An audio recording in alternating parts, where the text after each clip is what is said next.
Hello, everyone, and welcome back. I'm Elena, your host for today.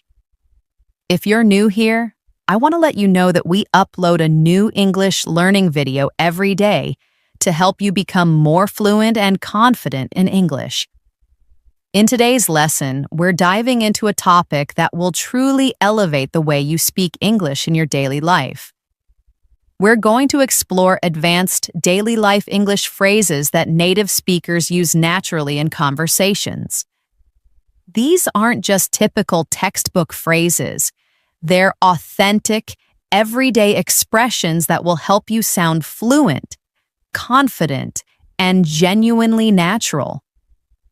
You'll not only sharpen your listening skills by hearing how these phrases are used, but you'll also get ample opportunity to practice your speaking by repeating after me and applying them in real-life examples. By the end of this lesson, you'll feel more comfortable using sophisticated English in casual conversations, at work, with friends, or even in unexpected situations. I'll walk you through each phrase, provide clear examples, and help you understand when and how to use them effectively. So, before we jump in, make sure to subscribe to the channel and hit the bell icon so you never miss a lesson that helps you grow your English. Now, grab a pen, grab a notebook, and get ready to take your English to the next level. Let's begin with a phrase that native speakers use constantly in everyday conversations. I'm not quite sure, but this phrase is perfect when you want to offer an opinion but aren't completely confident. It sounds natural, soft, and polite. For example, instead of saying, I don't know, you could say, I'm not quite sure, but I think the meeting starts at 10.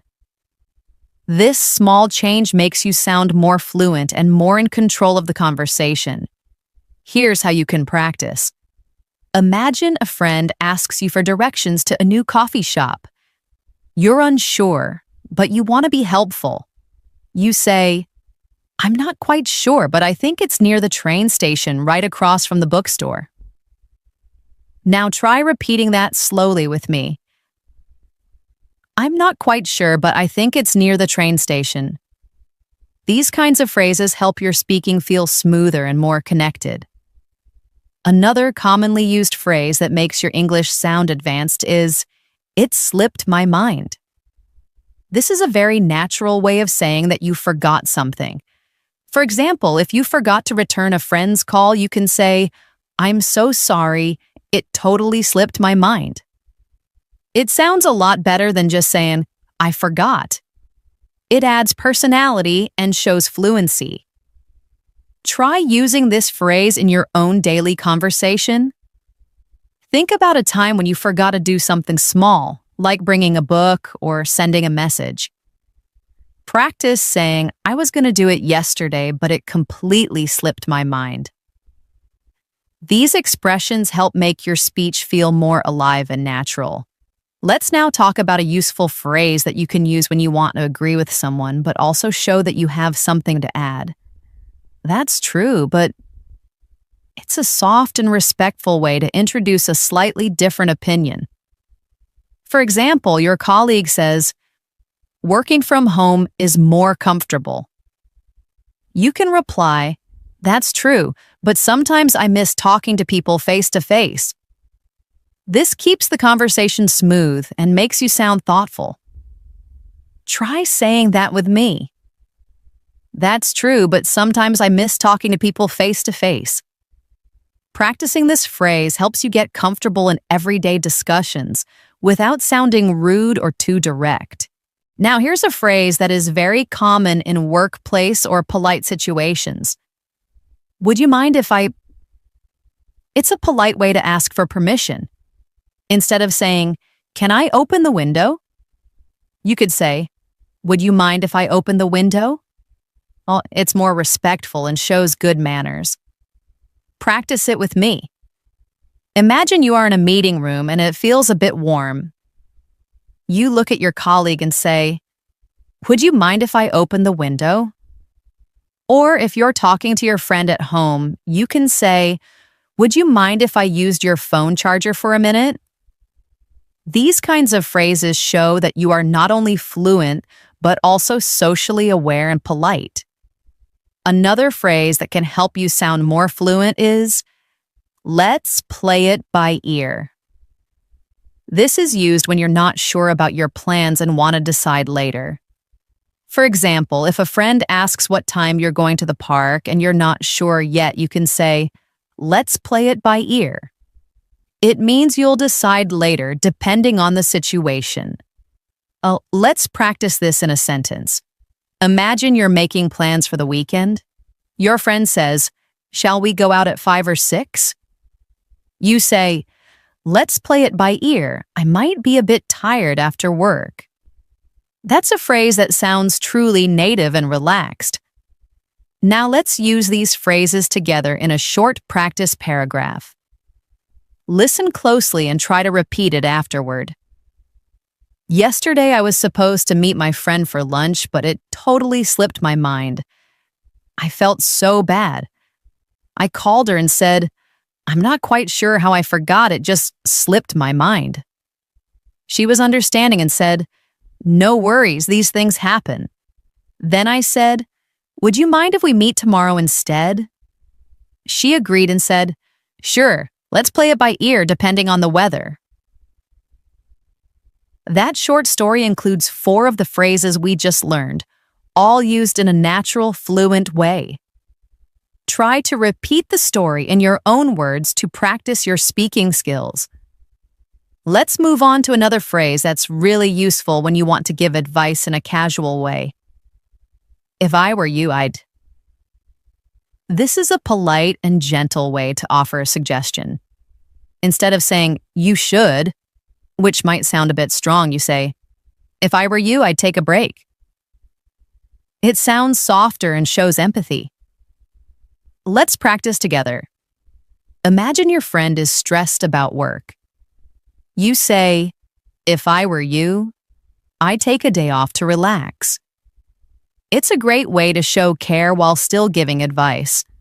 Try using it when helping others or even talking to yourself when making a decision.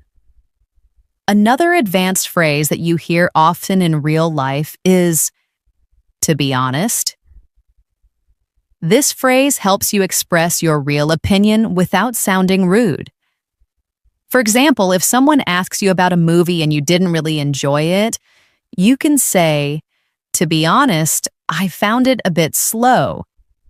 It shows that you're expressing your thoughts truthfully but politely. Let's try another one. Imagine your friend cooked something and asks you if you liked it. You can say, to be honest, I'm not a big fan of spicy food, but I appreciate the effort. This phrase is very useful in many conversations, especially when you want to be honest and kind at the same time. Next up is a phrase that helps when you need more time to think. Let me get back to you on that. This is commonly used in workplaces, meetings, or even informal chats. For example, if someone asks you for information and you don't know it right now, you say, let me get back to you on that. It shows that you are responsible and plan to follow up. Try using this phrase when someone asks you about something you need to check first, like an event date or a task deadline. You say, I'm not quite sure about the exact time. Let me get back to you on that. Now let's put some of these phrases into another practice paragraph. Listen carefully and try to imagine the situation. You're at work, and your manager asks if you can take on a new project. You're not sure, so you say, to be honest, I've got a lot on my plate right now. Let me get back to you on that. Later, you talk to a coworker and say, if I were you, I'd talk to the manager about the workload. Your coworker agrees and says, that's true, but we also have to meet the deadline. That short exchange includes real-life fluent speaking with natural phrases. Practice saying that out loud, and even better, try writing your own mini dialogue using these expressions. Another fantastic phrase you can use in daily life to show understanding or support is, I know how you feel. This phrase is simple, but it can make conversations feel more emotional and human. For example, if a friend says they are tired from working late nights, you can respond, "I know how you feel. I've been staying up late all week too."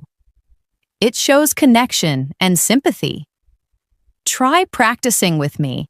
Picture someone saying, "I'm really stressed about my exams."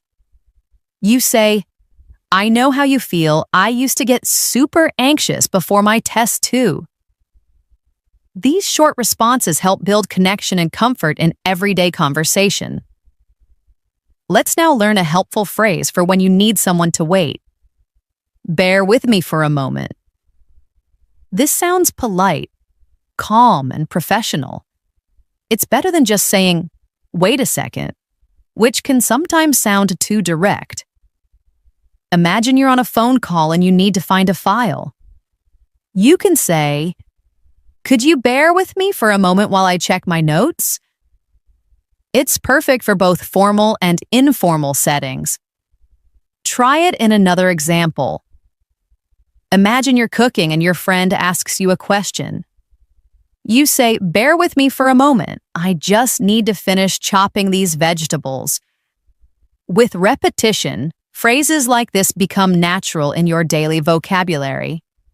A phrase that is very common when something is not exactly right is, "It's not quite what I expected." This helps you express disappointment or surprise in a polite way. For example, if you buy a new gadget and it doesn't work as you thought, you might say, "It's not quite what I expected, but I'll give it some time." Let's practice another situation. Imagine you try a new dish at a restaurant and the taste is different. You can say, "It's not quite what I expected, but it's interesting." This way you remain polite while still sharing your honest thoughts. Now let's go over a really useful conversational phrase. "That reminds me." This is a great way to naturally shift topics while sounding fluent. For example, if someone says something that makes you think of another story or memory, you can say, "That reminds me of the time I went to the beach and forgot my sunscreen." It flows naturally and makes your storytelling smoother. Let's try it together. A friend says, "I love swimming." And you say, "That reminds me of my childhood summers at the lake." It's a fun and easy way to add stories and details in your conversations. Another smooth phrase to practice is, "As far as I know." This phrase helps you give information that you believe to be true, but you're not 100% certain. It's useful in many situations. For example, "As far as I know, the shop closes at 8 p.m. Or, "As far as I know, she's still working on that project." It's a great way to speak confidently without sounding like you're guessing. Try using it now. Think about something you heard recently and say, "As far as I know, they're moving to a new house next month." You can use this in daily chats, work conversations, and even texts. Now let's take all these phrases and place them in a short story for practice.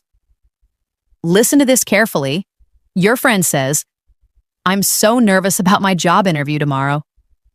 You reply, "I know how you feel. I remember being super nervous before mine." Then you say, "Bear with me for a moment. I think I still have some notes that might help you prepare." As you search for the notes, you continue, "That reminds me of when I went in without any preparation. It didn't go well." Then you say, "As far as I know, the company likes people who ask a lot of questions. So be curious." This story sounds natural and full of fluent expressions. Repeat it out loud or write your own version using the same phrases. Let's tie this together in a daily conversation practice. You meet a friend at a cafe and say, "I've got a lot on my plate lately. Work is nonstop." Your friend says, "Yeah, I get it." You respond, I went to this quiet spot in the park yesterday just to clear my head. You know what I mean. Then you add, relaxing there was a piece of cake compared to my usual routine. That short scene uses 3 natural phrases in a real-life context. Practicing like this will train your brain to use these phrases fluently without thinking too much. Now let's learn another useful phrase. Let's catch up soon. This is what people say when they want to meet again or reconnect. For example, after a long conversation with a friend, you might say, "It was great talking to you. Let's catch up soon." It's friendly and keeps the connection open. Try saying this after a conversation ends. "I've got to run now, but let's catch up soon, maybe over lunch next week." You'll hear this phrase often in English-speaking countries. And here's another one to show politeness or calm during a disagreement. Let's agree to disagree. It's a peaceful way to end a debate when 2 people have different opinions. For example, you love spicy food, I can't handle it at all. Let's agree to disagree. This phrase is useful when you don't want to argue but still want to keep the conversation respectful. Try it with someone you disagree with. You think summer is better? I prefer winter. Let's agree to disagree. It's a mature and fluent way to handle conversations. Let's now wrap this part up with another practice paragraph using today's expressions. Picture this. You're chatting with a colleague. They say, "I think working from home is always better." You reply, "Let's agree to disagree. I actually like the office vibe more." Then you say, "Anyway, I've got a lot on my plate today. Let's catch up soon." This short exchange sounds smooth, respectful, and fluent. Try creating a similar dialogue in your notebook and say it out loud a few times. Let's now look at another fantastic expression used in both casual and professional conversations. Let me sleep on it. This means you need some time to think about something before making a decision. It's polite and shows that you take decisions seriously. Imagine someone offers you a new job opportunity and you're not sure if you want to accept it right away. You can say, "Thanks for the offer, let me sleep on it, and I'll get back to you tomorrow." Let's try another one.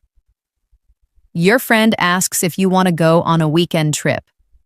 You can say, "Sounds fun, but let me sleep on it before I confirm." It's a phrase that shows thoughtfulness and gives you space to reflect before replying. Another expression that adds a native touch to your English is, "I'm not sure off the top of my head." This means you don't know the answer right now, but you might know it if you had a moment to think. It's more natural than just saying, "I don't know." For example, if someone asks, "Do you remember John's phone number?" You can say, "I'm not sure off the top of my head, but I can check my contacts." Or if someone asks, "What's the capital of Switzerland?" and you forget, you say, "I'm not sure off the top of my head, but I think it's Bern." Using phrases like this makes your English sound more relaxed and fluent. Now here's a very commonly used conversational phrase, "I'm keeping my fingers crossed." It means you're hoping for a good result. You'll often hear it when someone is waiting for news or a result. For example, "I applied for a scholarship and I'm keeping my fingers crossed." Or, "She has a big exam tomorrow, so I'm keeping my fingers crossed for her." This phrase adds warmth and emotion to your speech. Try using it now.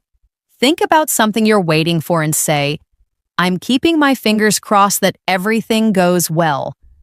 Repeat it a few times and you'll start to use it naturally. Here's another phrase that you'll find useful when someone is interrupting or rushing you. Hold your horses. This expression means wait a moment or slow down. It's a bit playful and friendly, so it works well with friends or family. For example, if your little brother keeps asking you to play while you're still cooking, you might say, "Hold your horses, I'll be done in 5 minutes." Or when someone's being impatient, "Hold your horses, we haven't even left the house yet." Practice with a pretend conversation. Are we leaving now? Are we? Are we? Hold your horses, I need to grab my phone first. It adds humor and lightness to everyday speech. Let's take a moment to practice a dialogue using these new phrases. Imagine you're talking to your coworker. They ask, "Have you decided about the new project?" You say, "Not yet. Let me sleep on it, and I'll let you know tomorrow." Then they ask, "Do you know if the budget is approved?" You respond, "I'm not sure off the top of my head, but I'll check with finance." Before leaving, you both say, "I'm keeping my fingers crossed for the project approval." And as your boss rushes you for a report, you say quietly to your friend, "Hold your horses, I'm working on it." This scene sounds fluent and real. Use similar ones to practice regularly. Let's add another expression that's useful when you're giving your opinion gently. If you ask me. This phrase makes your opinion sound polite and less forceful. For example, if you ask me, that movie was a bit too long. Or, if you ask me, we should start the meeting earlier. It's softer than saying, "I think," or "we must." Try using it in a daily context.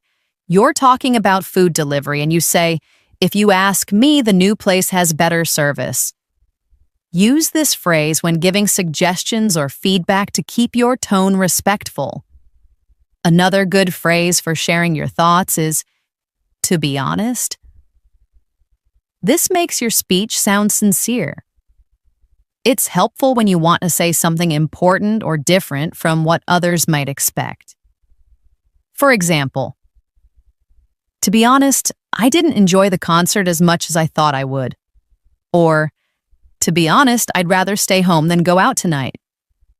Just make sure to use it kindly so it doesn't sound too harsh. Here's one to try. "To be honest, I think we should reschedule the trip because of the weather." This phrase brings clarity and openness into your conversations. Now let's put both these expressions into a mini story.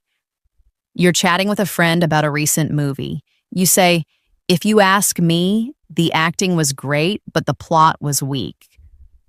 Your friend nods and you add, "To be honest, I nearly fell asleep halfway through." This example shows how these phrases make your opinion sound natural and friendly. Use these structures when reviewing things or giving feedback in daily life. Let's now learn a phrase that helps end a conversation politely. "I won't keep you." You can use it when you're saying goodbye or ending a call. For example, "I know you're busy, so I won't keep you." "Talk to you later." It's a smooth way to respect someone's time. Another example. "You probably have things to do, so I won't keep you." Take care. Try saying this after a long chat. "Great catching up with you. I won't keep you." Enjoy the rest of your day. This keeps the tone professional, yet kind. And here's a very casual phrase people use when they want to be honest but still friendly. "Just saying." This comes at the end of a statement and softens criticism or humor. For example, "That shirt looks a bit old, just saying." Or, "Maybe you should double-check your presentation, just saying." It can be funny or a little cheeky, so use it with people you know well. Let's try one. You say, "You always forget your umbrella on rainy days, just saying." It adds a playful touch to comments. Let's now practice with a situation. Imagine your friend is telling you a long story, and you realize it's time for them to go. You say, "This has been great, but I won't keep you." Then you add, "You really should try that new burger place, it's amazing, just saying." It's casual and friendly. Write your own short conversation with these two phrases and read it out loud to make it feel real. Another useful expression that shows care or understanding is take your time. This is a polite way to let someone know they don't need to rush. You can use it when someone is looking for something or feeling pressured. For example, take your time, there's no rush, or take your time with the decision, it's important. Imagine someone is nervous during a presentation and you say, take your time, you're doing fine. This phrase adds calm and shows support. Finally, in this section, let's go over, it's not the end of the world. This is a great phrase to comfort someone after a small mistake or disappointment. It means that the problem is not as bad as it seems. For example, you missed the bus? Don't worry, it's not the end of the world. Or, you forgot your password again? It's not the end of the world, just reset it. It helps keep things in perspective and adds kindness to your tone. Practice it now. I spilled coffee on my shirt, but hey, it's not the end of the world. Repeat it until it feels easy to say. Let's bring these together in another conversation practice. Your friend says, I forgot to book the tickets. And you reply, take your time. We can check other options. Not the end of the world. Then, as they start to apologize a lot, you add with a smile, relax, just saying. These phrases show calm, control, and fluency. Try to write your own version and speak it aloud. The more you practice in context, the faster you'll gain natural fluency. Let's explore a very commonly used phrase that helps you agree with someone while also adding your own thoughts. You can say that again. This phrase is used when you strongly agree with someone. For example, if someone says, this weather is just perfect, you can reply, you can say that again. It means you feel exactly the same way.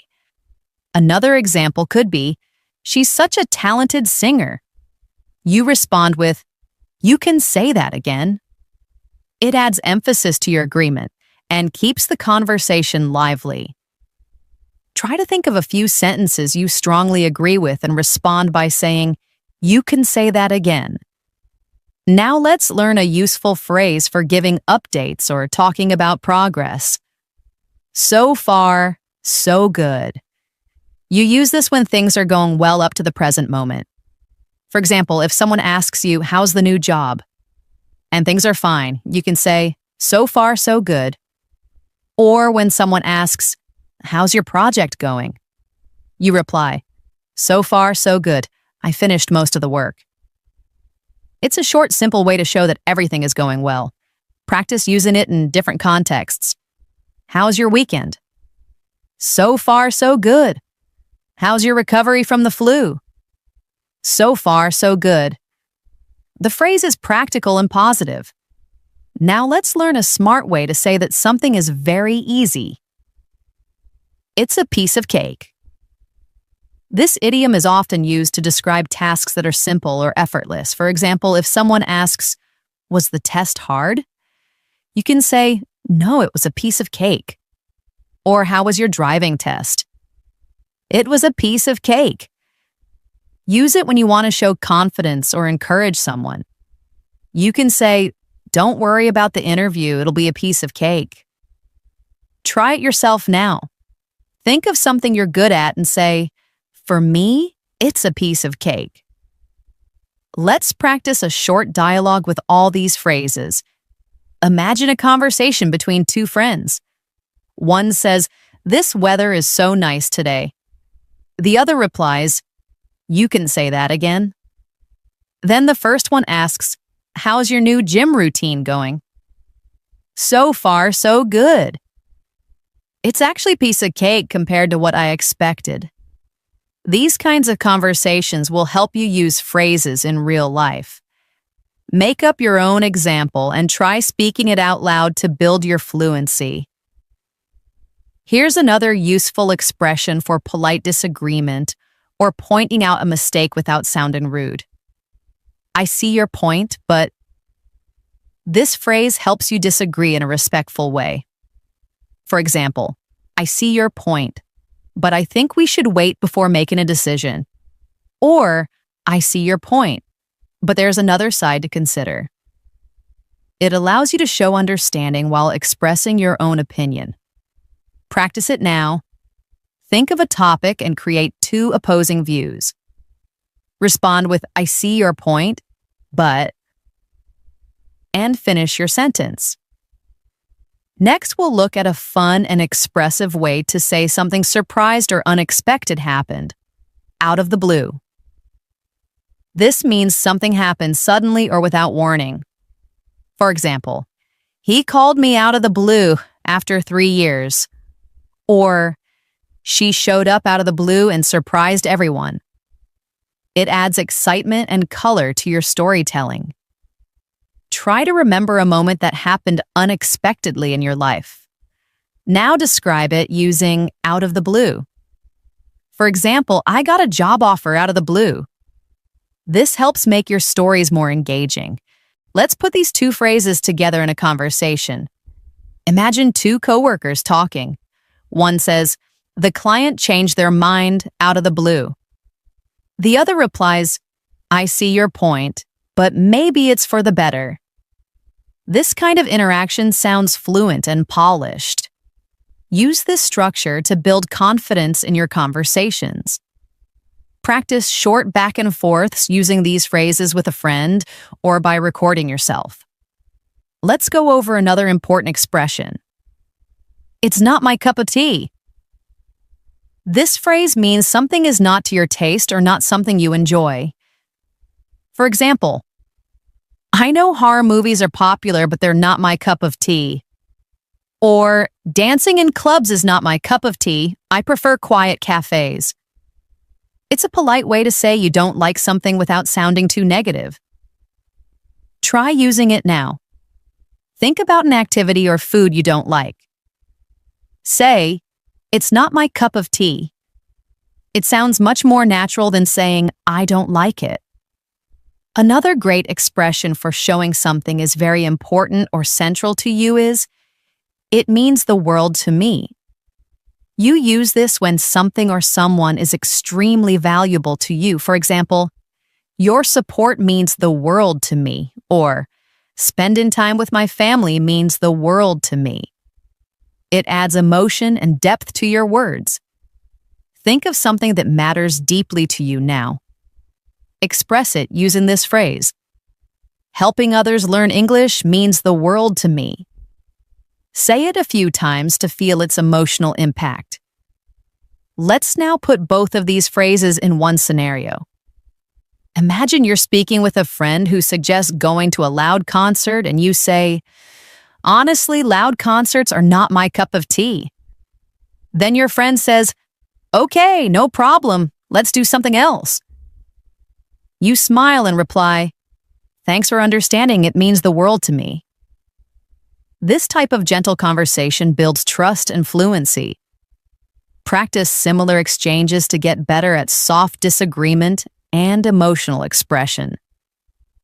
Let's add another practical phrase. It's a long story.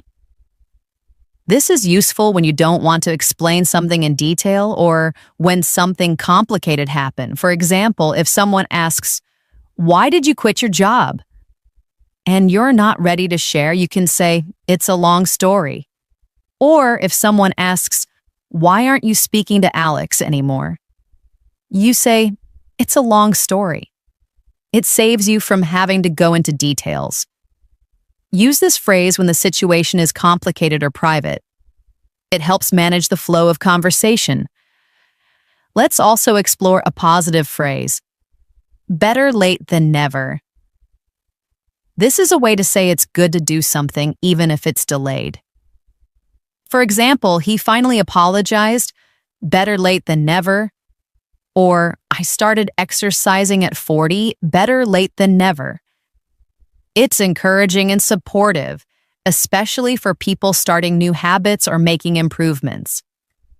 Think of a moment when you did something late but still felt good about it. Now say, better late than never. Try using it in conversations with friends who are worried about being too late to try something. Here's a situation to practice with both of these phrases. You see someone arriving late to a party and they say, "Sorry, I'm late." You smile and say, "It's okay, better late than never." Then they ask why you came alone, and you say, "It's a long story." This makes the conversation friendly and smooth without awkwardness.